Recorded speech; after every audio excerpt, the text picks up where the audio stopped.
పెద్ద పెద్దగా కుట్టేసుకోవడం, చిన్న చిన్నగా రక్కేసుకోవడం, నాన్న ఎప్పుడొస్తారా, నాన్నకి చాడీలు చెప్పాలని ఎదురు చూడడం, ఇవన్నీ కూడా పెళ్ళవ్వకముందు అక్కా చెల్లెళ్ళు ఆడుకునే చిన్న చిన్న గిల్లి కజ్జాలండి.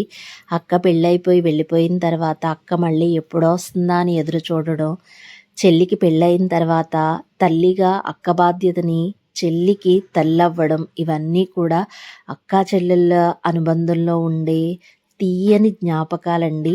పెళ్ళైపోయి ఇద్దరూ అత్తగారింటికి వెళ్ళిన తర్వాత మళ్ళీ పుట్టింటికి వచ్చేటప్పుడు చెల్లి నువ్వెన్ని రోజులుంటావని చెల్లిని అడగడం, ఆ మెమరీస్ అన్నీ కూడా గుర్తు చేసుకోవడం, సరదాగా ఉన్న ఆ 2 రోజులు కూడా ఎంజాయ్ చేయడం, ఇవన్నీ కూడా ఎంత కొట్టుకున్నా తిట్టుకున్నా అక్కా చెల్లెలిద్దరూ ఒకటేనండి.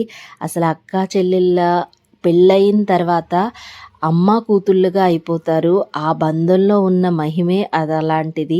మరి మీ సిస్టర్స్ ఎట్లా ఉంటారో ట్యాగ్ చేయండి తప్పకుండా.